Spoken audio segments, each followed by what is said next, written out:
তন্ত্রীকরণের প্রথম ক্লাসে সবাইকে স্বাগতম। তো আজকে আমরা পড়বো লিমিট।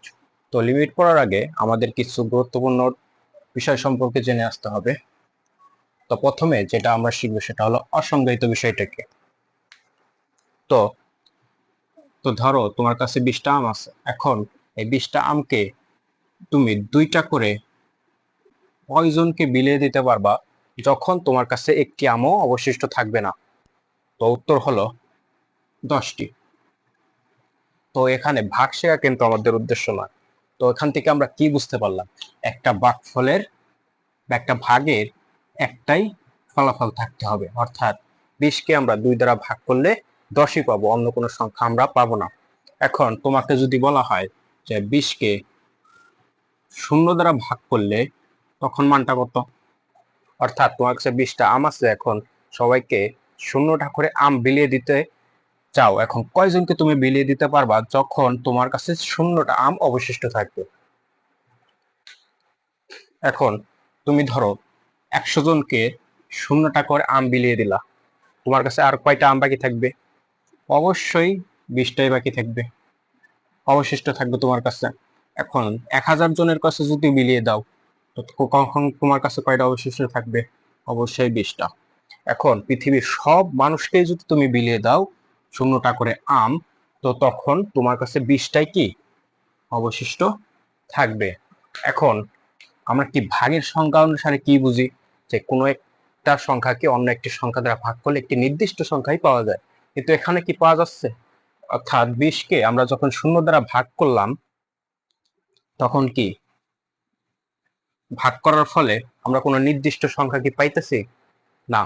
এখানে 100 জনকে বিলিয়ে দিলেও তোমার কাছে 20টা আম থাকবে, 1000 জনকে বিলিয়ে দিলেও তোমার কাছে কি 20টা আমই থাকতেছে। কিন্তু এখানে কি, এখানে 10 জনকে বিলিয়ে দেওয়ার পর কি তোমার কাছে 0টা আম অবশিষ্ট থাকবে। এটাই কি ভাগের সংজ্ঞা। অর্থাৎ একটা নির্দিষ্ট মান পাওয়া যাবে এবং ভাগশেষ 0 হতে হবে। কিন্তু এখানে ভাগশেষ কি, ভাগশেষ 0 হচ্ছে না, অর্থাৎ তোমার কাছে 20টা আমি কি অবশিষ্ট রয়ে গেছে। যতজনকে তুমি বিলিয়ে দাও না কেন, এবং নির্দিষ্ট কোনো আমরা কি কয়জনকে বিলিয়ে দিতে পারবো এই মানটাও কি আমরা নির্দিষ্টভাবে কি জানতে পারি নাই। তো এই বিষয়টাকেই বলা হয় অসংজ্ঞায়িত। অর্থাৎ কোনো ভ্যালুই, মানে কোনো সংজ্ঞাই নেই, ভাগের সংজ্ঞা মানতেইছে না। তো এইটাকে আমরা কি বলবো? অসংজ্ঞায়িত। আমরা 20কে যখন 0 দিয়ে ভাগ করি তখন এক্সেপ্টে কোনো নির্দিষ্ট আমরা কোনো ভ্যালু পাই না, কোনো এক্সাক্ট ভ্যালু আমরা পাই না। অর্থাৎ 0 দ্বারা ভাগ করলে 20কে কোনো সংখ্যায় কি আমরা এক্স্যাক্টলি পাইতেছি না, কিন্তু এইটার কাছাকাছি ভ্যালু আমরা কি পাইতে পারি। কিভাবে? 20কে আমরা যদি শূন্যের কাছাকাছি সংখ্যা দিয়ে ভাগ করি, তখন তো 0 দিয়ে ভাগ করতেছি না, শূন্যের খুব কাছাকাছি সংখ্যা দিয়ে ভাগ করতেছি, তখন আমরা একটি ভ্যালু কি অবশ্যই পাইতে পারি, কারণ 0 দ্বারা তো ভাগ করলে অসংজ্ঞায়িত আসে। কিন্তু শূন্যের কাছাকাছি একটা সংখ্যা দ্বারা যদি আমরা ভাগ করি, তাহলে কি এটা অসংজ্ঞায়িত আসবে না, কিন্তু মানটা কি এই যে এক্সাক্ট একটা যে ভ্যালু, এই ভ্যালুর কাছে কি আমরা পৌঁছাইতে পারবো। কিভাবে? অর্থাৎ 20কে আমরা যদি শূন্যের কাছাকাছি সংখ্যা দিয়ে ভাগ করি, যেমন 0.01, এটা কি শূন্যের কাছাকাছি একটা সংখ্যা। তো 20কে 0.01 দ্বারা ভাগ করলে আমরা কত পাই? 20,000, অর্থাৎ 20,000 পাইতেছি। এখন 20কে আরো যদি একটু কাছে, অর্থাৎ শূন্যের আরেকটু কাছের সংখ্যা দিয়ে যদি ভাগ করি, যেমন 0.0001, এটাও কি শূন্যের আরো কাছে। তো এইটা দিয়ে ভাগ করলে আমরা কত পাইতেছি? ভাগফলটা এত। তো প্রথম ক্ষেত্রে আমরা শূন্যের কাছাকাছি একটা সংখ্যা নিলাম, ভাগফল এত পেলাম। আরো যদি কাছে যায় তখন ভাগফল কি আরো একটি বড় সংখ্যা পেলাম। অর্থাৎ আমরা যতই শূন্যের কাছে যাব, প্রত্যেকবার ভাগফল কি বড় হতে থাকবে, কাছে যেতে থাকবো, ভাগফল কি বড় হতে থাকবে। তো শেষ পর্যায়ে আমরা যদি শূন্যের একদম কাছাকাছি চলে যাই, অর্থাৎ শূন্য হওয়ার আগ মুহূর্তে যে সংখ্যাটা, ওই সংখ্যার কাছে চলে যাই, তো তখন কি হবে? অর্থাৎ শূন্যের কাছাকাছি এখন কয়েকভাবে যাওয়া যায়। তো তোমরা সংখ্যা রেখা তো পড়েছো, যেমন সংখ্যা রেখাটা কি ছিল? এখানে শূন্য, এইটা হইল মাইনাসের অংশ, এটা প্লাসের অংশ। এখন শূন্য, এই শূন্যের কাছাকাছি আমরা কয়ভাবে যেতে পারি? একটা হলো এদিক দিয়ে, অর্থাৎ মাইনাসের দিক দিয়ে, আর একটা হলো কি প্লাসের দিক দিয়ে। এখন এটার কাছে যদি আমরা প্লাসের দিক দিয়ে শূন্যের কাছাকাছি যাই, তো এটাকে প্রকাশ করে 0 প্লাস। এটা দ্বারা বোঝায় যে ওই সংখ্যাটা শূন্যের কাছাকাছি, কিন্তু শূন্য থেকে একটু বড়, সামান্য বড়, অর্থাৎ শূন্য হওয়ার পরের মুহূর্তে যে সংখ্যাটা ওইটাই হলো এটা দ্বারা বোঝায়। এখন এই সংখ্যার দ্বারা এখন আমরা কোন দিক দিয়ে এসেছি? অবশ্যই প্লাসের দিক দিয়ে এসেছি, তো এটা কি প্লাস হবে। এখন তাহলে এটার মান কত আসতে পারে? এটা কিন্তু এখন শূন্য না, শূন্যের খুবই কাছাকাছি একটি সংখ্যা, কিন্তু শূন্যের থেকে হালকা একটু সামান্য বড়। এত ছোট একটা সংখ্যা দিয়ে আমরা যখন 20-কে ভাগ করব, তো বিশাল বড় একটা সংখ্যা কি পাবো? তো বিশাল বড় সংখ্যাটা অসীমের খুবই কি কাছাকাছি চলে যাবে। এত বড় সংখ্যা যে অসীমের খুবই কাছাকাছি চলে যাবে। তো এটাকে এত বড় সংখ্যাকে আমাদের লেখা আমাদের পক্ষে কি কষ্টসাধ্য। তো আমরা কি ডাইরেক্ট ইনফিনিটি ধরে নেই, বা অসীমের কাছাকাছি ধরে নেই, বা অসীমই ধরে নেই। এখন যেহেতু আমরা প্লাসের দিক দিয়ে গিয়েছি, তো এটা দ্বারা ভাগ করলে কি আমরা প্লাস ইনফিনিটি পাবো।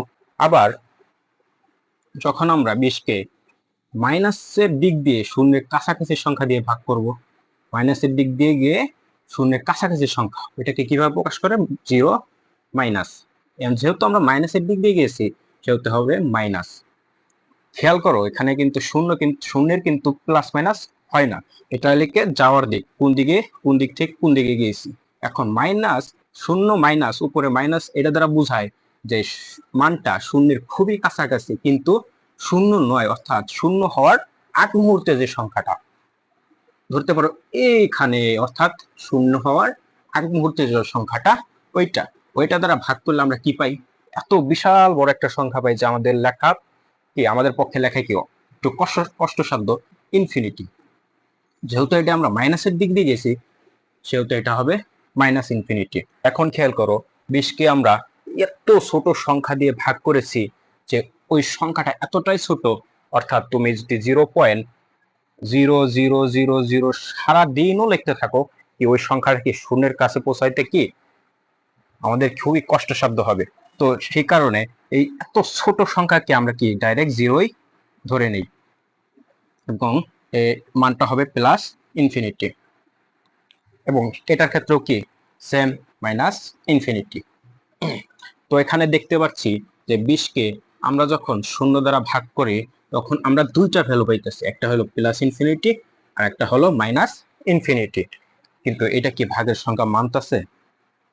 অবশ্যই মানতেছে না। কারণ কি, কোন একটি সংখ্যাকে কোন একটি সংখ্যা দ্বারা যখন আমরা ভাগ করব, ওই ভাগফলটা কি একটাই মান হতে হবে, কিন্তু এখানে তো দুইটা মান চলে এসেছে, তো এটা কি ভাগের সংখ্যা মানতেছে না। এখন আমরা যে এই যে প্লাস ইনফিনিটি এবং মাইনাস ইনফিনিটি যে পাইলাম, এটা কি আসলে এক্স্যাক্টলি মান?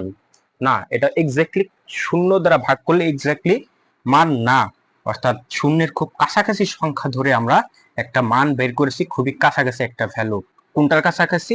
ইনফিনিটির কাছাকাছি একটা সংখ্যা বের করেছি, কিন্তু ইনফিনিটি কি ধরে নিয়েছি আমাদের সুবিধার্থে। তো এই প্লাস ইনফিনিটি এবং মাইনাস ইনফিনিটি এই দুটাকে বলা হয় লিমিটিং ভ্যালু।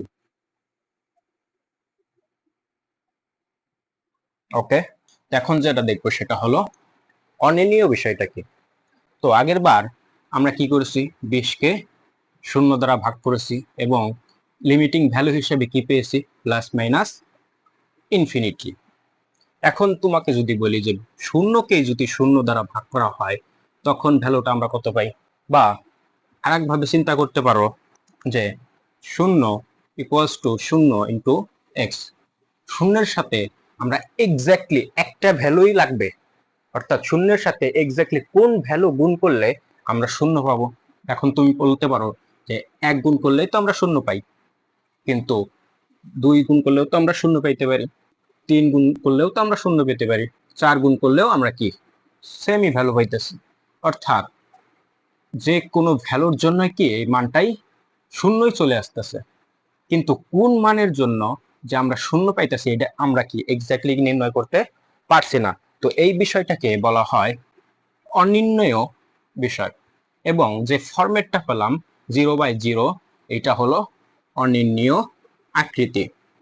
তো আরো কিছু অনির্ণীয় আকৃতি রয়েছে, যেমন 0/0 তো পেলামই, তারপর ইনফিনিটি/ইনফিনিটি, 1 to the power infinity, 0 to the power infinity. তো এখন দেখব ফাংশন। তো ফাংশনটা কি? তোমরা অবশ্য 9-10-এ ফাংশন সম্পর্কে পড়েছো, যে দুই বা ততোধিক চলকের মধ্যে আমরা যে সম্পর্ক পাই ওইটাই হলো ফাংশন। এবং তাদের মধ্যে যে সম্পর্ক, সম্পর্কটা কি? ভ্যালিড একটা সম্পর্ক হতে হবে। যেমন একটা ফাংশন নেই, যেমন f(x)+3, তো এটাকে আমরা অন্য একটা নাম দেই, যেমন y।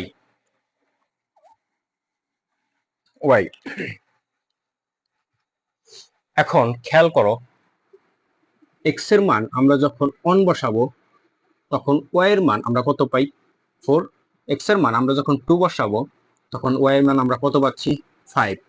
অর্থাৎ x এর যে কোনো ভ্যালুর জন্য আমরা y এর ভ্যালু পাচ্ছি। অর্থাৎ y এর মানের জন্য আমাদের x এর মানের উপর নির্ভর করতে হচ্ছে। অর্থাৎ x চলকটা, এই চলকটাকে বলা হয় স্বাধীন চলক, এবং ওই y চলকটাকে বলা হয় অধীন চলক। তো এখন আমরা যেটা দেখবো সেটা হলো টেন্স টু। এই চিহ্নটাকে এখন অন্তরীকরণে বলা হয় টেন্স টু। আমি যখন বলি x=0, তখন এটা দ্বারা কি বোঝায়? বা আমি যখন বলি x=1, তখন এইগুলা দ্বারা কি বুঝাইতেছে? এগুলা দ্বারা বুঝাচ্ছে যে x এর ভ্যালু এক্স্যাক্টলি 0 বা x এর ভ্যালু এক্স্যাক্টলি 1। কিন্তু আমি যখন লিখি যে x → 0, তখন কিন্তু x এর ভ্যালু এক্স্যাক্টলি 0 না, 0-র খুবই কাছাকাছি একটা সংখ্যা। এটাকে পড়া হয় x →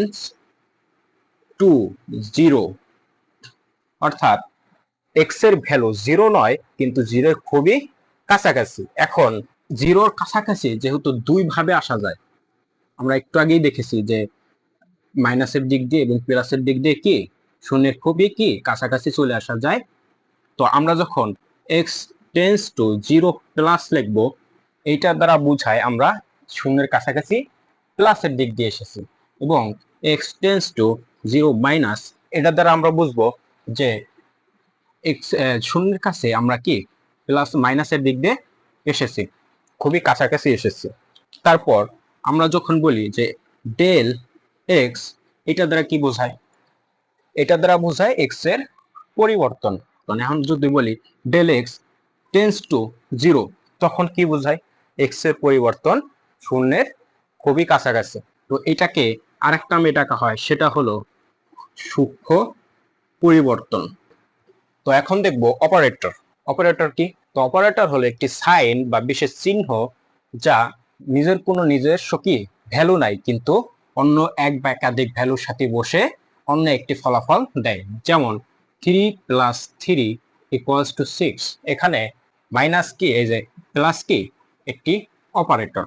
আবার যখন বলি 3-3=0, তখন কি এই মাইনাসটাও কি একটি অপারেটর। তো এখন বিভিন্ন ধরনের অপারেটর রয়েছে, যেমন সাইন, কস, ট্যান, কজেক, ইটিসি। আবার লগ কি, এগুলো রয়েছে। তো সাইনের একটা ফরম্যাট রয়েছে, সব ধরনের অপারেটরের একটি ফরম্যাট রয়েছে। যেমন সাইনের এখানে কি একটা ডিগ্রি বসবে, এখানে কি ডিগ্রি বসবে, এগুলো কি ডিগ্রির জন্য, মানে এখানে খালি ঘরগুলোতে কি ডিগ্রি বসবে। তো লগেরও কি একটি ফরম্যাট রয়েছে, লগের এখানে কি বসে? ভিত্তি।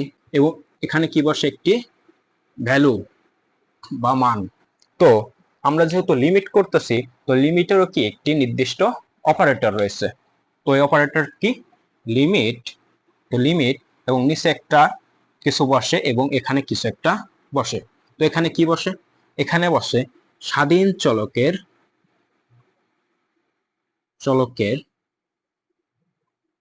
সীমাস্থ মান।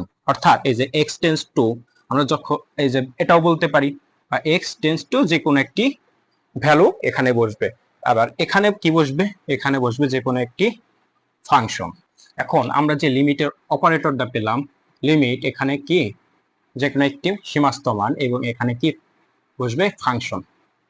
তো এটা কাজ কি এটা দেখার আগে আমরা একটি প্রবলেমে চলে যাই। সেটি হলো একটা ফাংশন লিখলাম fx equals to x square minus 9 divided by x minus 3।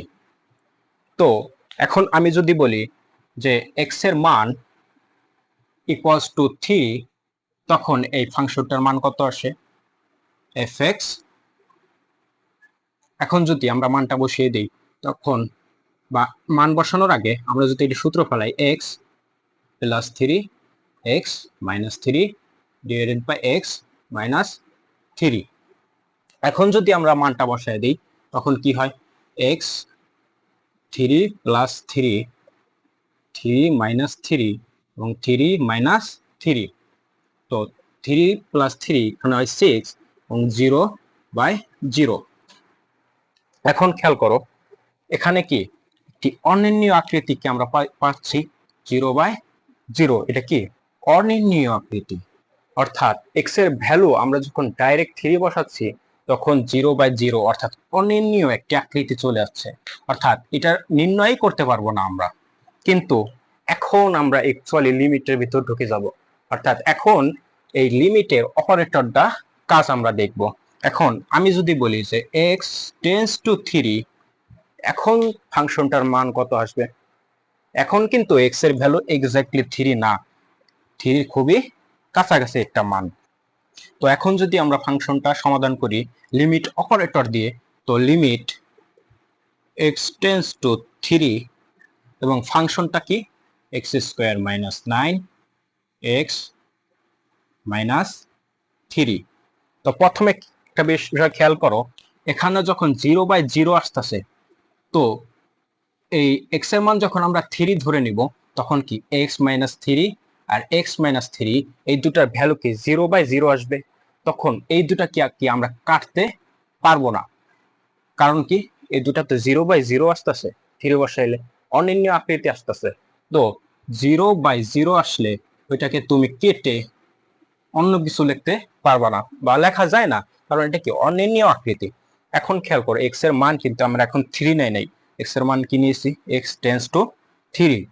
এখন যদি এটা আমরা সমাধান করি তো এটা কি ফলাফল আসে দেখি তো, x স্কয়ার মাইনাস, অর্থাৎ এটা যদি আমরা ফর্মুলা ইউজ করি x plus 3 x minus 3 x minus 3।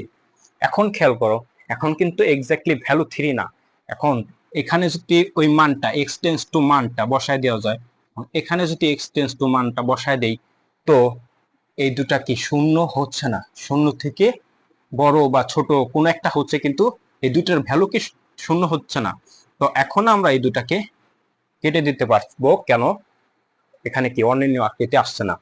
তো এখন আমরা কি পাই limit x tends to 3 x plus 3। এখন আমরা যদি x এর মান বসায় দিই, অর্থাৎ x এর খুবই অর্থাৎ 3 এর খুবই কাছাকাছি একটা সংখ্যা, অলমোস্ট 3। তো আমরা ডাইরেক্ট 3 বসায় দিই, 3 প্লাস 3 অর্থাৎ 6। এখন 3 প্লাস 3 অর্থাৎ 6, এই সংখ্যাটা যে পেলাম 6, এটা কি এক্স্যাক্টলি ওই ভ্যালু? অর্থাৎ 6 কিন্তু এক্স্যাক্টলি ওই ভ্যালু না, কারণ আমরা এখানে কি 3 বসায় দিয়েছি, কিন্তু আমাদের বসানোর কথা ছিল কোনটা, কথা ছিল x টেন্ডস টু 3, অর্থাৎ 3 না, কিন্তু 3 এর কাছাকাছি একটা সংখ্যা, কিন্তু আমরা হিসাবের সুবিধার্থে কি 3 বসায় দিয়েছি এবং মানের সামান্য একটি পরিবর্তন হয়েছে, আমরা কি 6 পেয়েছি। এই 6টাকে বলা হয় লিমিটিং ভ্যালু। তো এখন অবশ্যই তোমরা লিমিট কি এবং লিমিটের কাজটা কি অবশ্যই বুঝতে পারছো। তো লিমিটের এখন যদি আমরা সংজ্ঞায় যাই, অ্যাকচুয়াল সংজ্ঞা, তো গণিতের ভাষায় আমরা কি বলতে পারি লিমিটটা কি? তো গণিতের ভাষায় আমরা লিমিটটাকে বলতে পারি যে কোনো একটি পয়েন্টের বা কোনো একটু নির্দিষ্ট মানের খুবই কাছাকাছি চলে যাওয়াকে লিমিট বলে। তো এখানে কি লিমিট অপারেটর ইউজ করে আমরা কি x এর মানটাকে কোনো একটি নির্দিষ্ট মানের খুবই কাছাকাছি নিয়ে যাওয়ার ফলে অসংজ্ঞায়িত ফরম্যাটটাকে আমরা দূর করতে পারছি। তো এর থেকে আরেকটা জিনিস বুঝতে পারলাম যে লিমিটের মাধ্যমে অনির্ণীয় আকৃতি দূর করা যায়। তো লিমিট কোনো একটি নির্দিষ্ট ভ্যালুর খুব কাছাকাছি নিয়ে যায় আমাদের, এবং কাছাকাছি নিয়ে যাওয়ার ফলে অনির্ণীয় আকৃতি দূর করে এবং হিসাবটা নির্ণয় আমাদের সহায়তা করে। তো একটু আগে আমরা যেটা দেখলাম, লিমিট x টেন্ডস টু 3 এবং একটি ফাংশন আমরা দেখেছিলাম। তো এই মানটা এখন সংখ্যা রেখা হিসাবে খেয়াল করো যে সংখ্যা রেখা এখানে 3। এখন 3-র কাছাকাছি আমরা কয়ভাবে যেতে পারি? প্রথমে হলো আমরা এদিক দিয়ে, অর্থাৎ বাম থেকে ডান দিকে, অর্থাৎ বাম দিক থেকে যেতে পারি। আবার ডান দিক থেকেও 3-র খুব নিকটবর্তী যেতে পারি। তো আমরা যখন বাম দিক থেকে যাব, x টেন্ডস টু বাম দিক থেকে যাব, তখন এটাকে বলা হয় মাইনাস। অর্থাৎ এটার অর্থ হলো আমরা x এর কাছাকাছি বাম দিক থেকে যাচ্ছি। তো এইটাকে বলা হয় লেফট হ্যান্ড লিমিট। এবং আমরা যদি ডান দিক থেকে যাই, লিমিট x টেন্ডস টু 3+, তখন এটা দ্বারা বোঝায় যে আমরা x3-র খুব কাছাকাছি চলে আসছি। কোন দিক দিয়ে? ডান দিক দিয়ে, অর্থাৎ ডান দিক থেকে বাম দিকে। অর্থাৎ ডান দিক থেকে তো আমরা এসেছি, তো ডান দিক থেকে আসার ফলে আমরা এখানে প্লাস দিছি। তো এটাকে বলা হয় রাইট হ্যান্ড লিমিট। আশা করি বুঝতে পেরেছো। তো আগামী ক্লাসে আমরা লিমিটের যত ধরনের ম্যাথ রয়েছে সেগুলো আমরা করার চেষ্টা করব।